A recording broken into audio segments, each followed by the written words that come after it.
Hello दोस्तों, स्वागत है आपका आपके ही चैनल फार्मेसी नॉलेज में। आज हम फिर से कुछ एंथेल्मेंटिक ड्रग्स की बात करेंगे।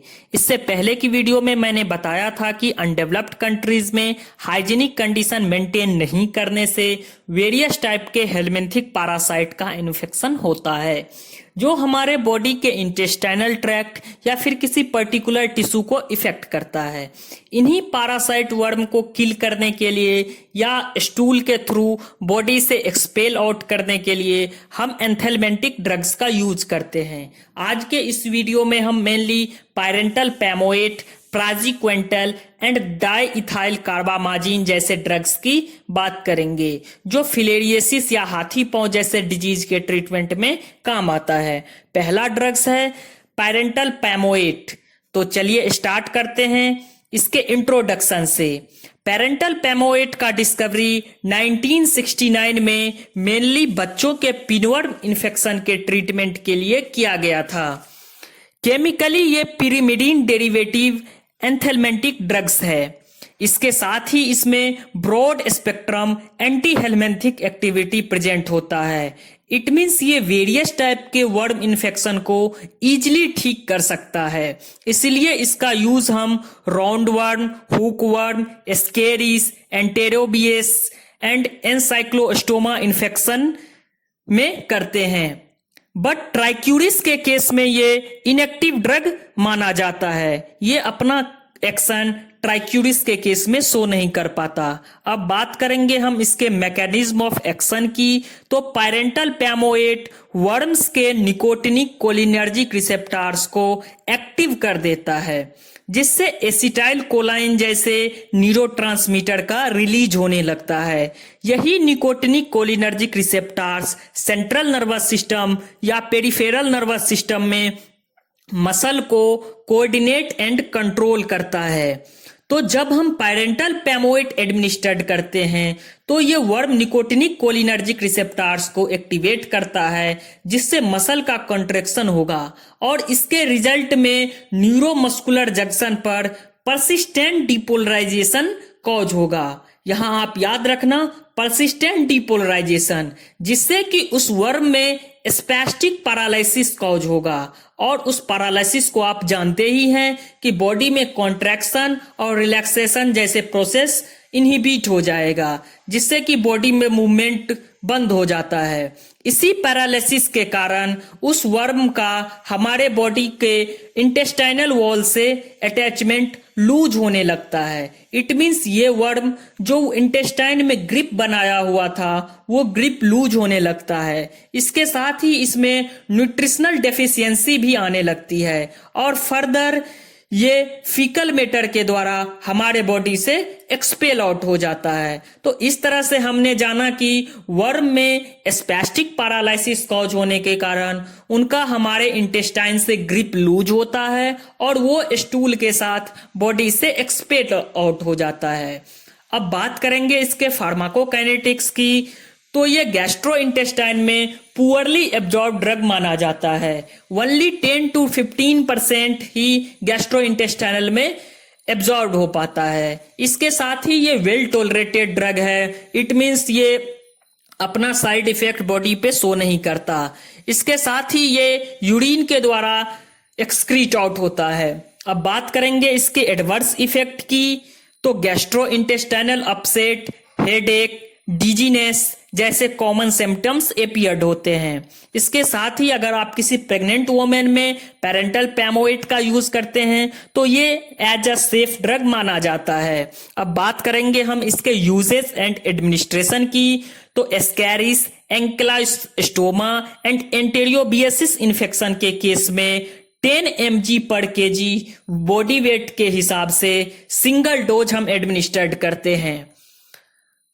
दूसरा और इंपॉर्टेंट ड्रग है डाइइथाइल कार्बामाजिन। 1948 में डाइइथाइल कार्बामाजिन सिट्रेट को डिस्कवर्ड किया गया। ये पहला ऐसा ड्रग्स था जो फिलेरियोसिस के ट्रीटमेंट में यूज किया गया। फिलेरियोसिस को ही हम लोकल लैंग्वेज में एलिफेंटिएसिस या हाथी पांव कहते हैं और इसके इन्फेक्शन होने से किसी भी पर्सन के लेग में, हैंड में एंड जेनिटल ऑर्गन में स्वेलिंग आने लगती है। फिलेरियोसिस में मेनली एक हेलमिंथिक पैरासाइट उचेरिया बैंक्रॉफ्टी से होता है, बट कभी कभी ब्रूगिया मेलाई जैसे पैरासाइट भी फिलेरियसिस कॉज करते हैं। कुछ और बात करें फिलेरियसिस की तो इसी को हम एलिफेंटियसिस कहते हैं, क्योंकि उसमें उस पर्सन का लेग एलिफेंट के लेग के जैसा हो जाता है। 19% फिलेरियसिस का केस उचेरिया ब्रोंकोफ्टी के कारण होता है और इसको फैलाने का काम मस्क्यूटोज करती है। जब मस्क्यूटोज किसी उचेरिया ब्रोंकोफ्टी के कांटेक्ट में आती है तो ये इन्फेक्टेड हो जाती है और इसी पैरासाइट के लार्वा को किसी पर्सन के बॉडी में बाइट करने पर सिक्रीट करती है, जिससे कि उस पर्सन के बॉडी में लिम्फेटिक फिलेरियसिस कॉज होता है। तो हम मस्क्यूटो को वेक्टर ऑफ द डिजीज कहेंगे और वुचेरिया बैंक्रॉफ्टी को causative organism of the disease कहेंगे। फिलेरियसिस के ही कुछ सिम्टम्स को देखें तो लेग्स और आर्म में स्वेलिंग हो जाता है। इसके साथ ही जेनाइटल ऑर्गन में भी स्वेलिंग आने लगती है। स्किन हार्ड और थिक होने लगता है। इसके साथ ही फीवर जैसे कंडीशन भी एपियर्ड होते हैं। अब हम बात करेंगे फिलेरियसिस के ट्रीटमेंट में यूज होने वाली डाइइथाइल कार्बामाजिन सिट्रेट के बारे में। सबसे पहले देखेंगे इसके फार्माकोकाइनेटिक्स की। तो ये ओरली एडमिनिस्ट्रेशन के करने पर गैस्ट्रोइंटेस्टाइनल ट्रैक्ट में वेल एब्जॉर्ब ड्रग है। इसके साथ ही एडमिनिस्ट्रेशन के बाद ये पूरे बॉडी में डिस्ट्रीब्यूटेड होता है और इसका मेटाबॉलिक एक्टिविटी लीवर में कंप्लीट होता है और ये यूरिन के द्वारा हमारे बॉडी से एक्सक्रीट आउट होता है।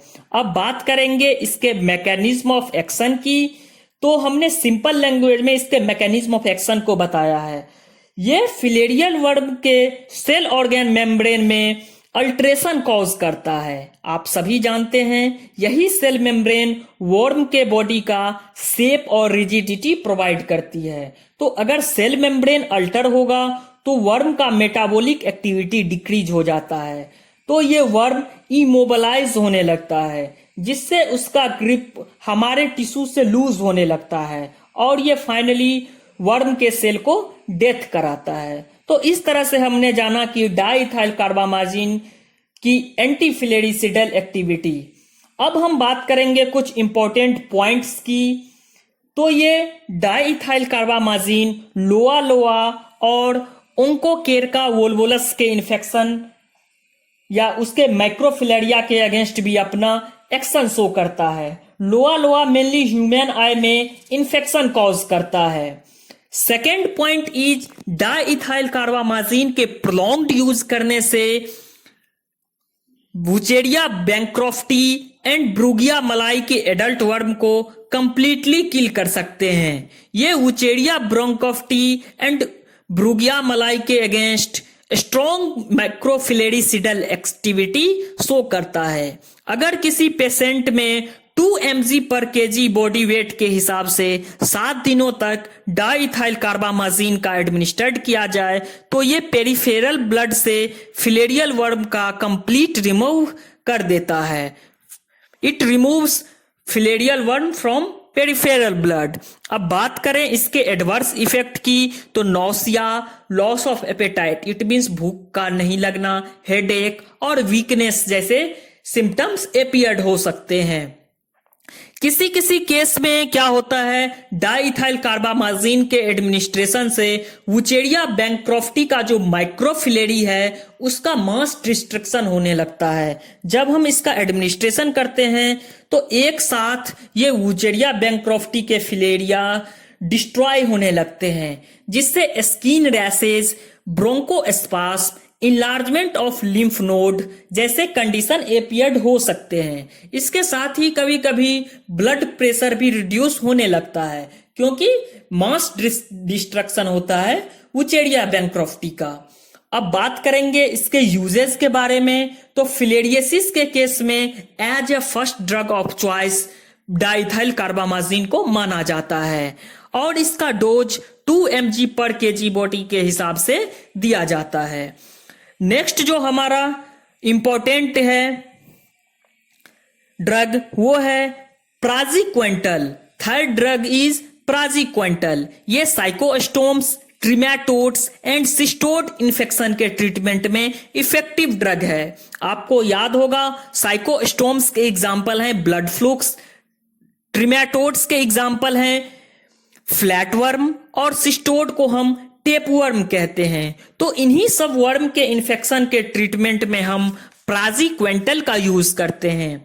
अब बात करें हम इसके मैकेनिज्म ऑफ एक्शन की, तो ये वर्म के इंट्रासेलुलर मेम्ब्रेन में कैल्शियम आयन का लीकेज कराता है। As you know, calcium ion is the chief component for formation of cell membrane of the worm.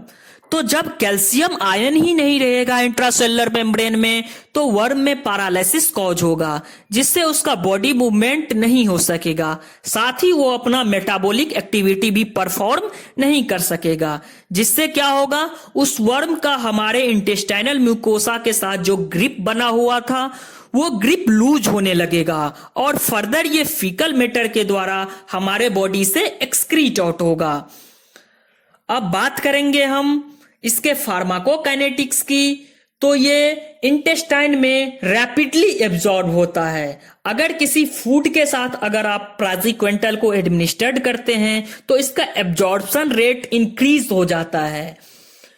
इसके साथ ही इसका पीक कंसंट्रेशन 1 से 2 घंटे में देखने को मिलती है और इसका मेटाबॉलिक एक्टिविटी, ये जो मेटाबोलाइज्ड होता है वो लीवर में होता है और इसके साथ ही इसका मेटाबॉलिक प्रोडक्ट जो होता है वो यूरिन के द्वारा हमारे बॉडी से एक्सक्रीट आउट होता है। अब बात करेंगे हम प्राजिक्वेंटल के एडवर्स इफेक्ट की, तो वैसे तो ये वेल टॉलरेटेड ड्रग है, but nausea, abdominal pain, headache and dizziness जैसे कॉमन सिम्टम्स अपीयर्ड हो सकते हैं। अब बात करेंगे हम प्राजिक्वेंटल के यूजेस के बारे में, तो ये टेपवर्म के केस में as a first drug of choice माना जाता है। टेपवर्म के केस में 19 to 100% क्योर रेट है। इट मीन्स ये कंप्लीटली किल कर सकता है टेपवर्म के फिलेरिया को। और इसके साथ ही हम प्राजिक्वेंटल को सिंगल डोज एडमिनिस्टर्ड करते हैं। Taenia saginata and Taenia solium के केस में सिंगल डोज हम एडमिनिस्टर्ड करते हैं। हेमोनोलेपिक नाना के केस में हम प्राजिक्वेंटल का 15 to 25 mg पर kg सिंगल डोज एडमिनिस्टर्ड करते हैं। साइक्लोस्टोम इन्फेक्शन के केस में 40 to 75 mg पर kg सिंगल डोज हम एडमिनिस्टर्ड करते हैं। इसके साथ ही कुछ फ्लूक्स के इन्फेक्शन में भी प्राजिक्वेंटल को as a first drug of choice माना गया है, बट ये फ्लूक्स के एग्जाम्पल हैं फैसियोला हिपेटिका, उसके केस में प्राजिक्वेंटल का यूज हम नहीं करते हैं, ये उसमें अपना इफेक्टिवनेस शो नहीं करता। फैसियोला हिपेटिका को ही हम लीवर फ्लूक कहते हैं। थैंक यू दोस्तों, उम्मीद है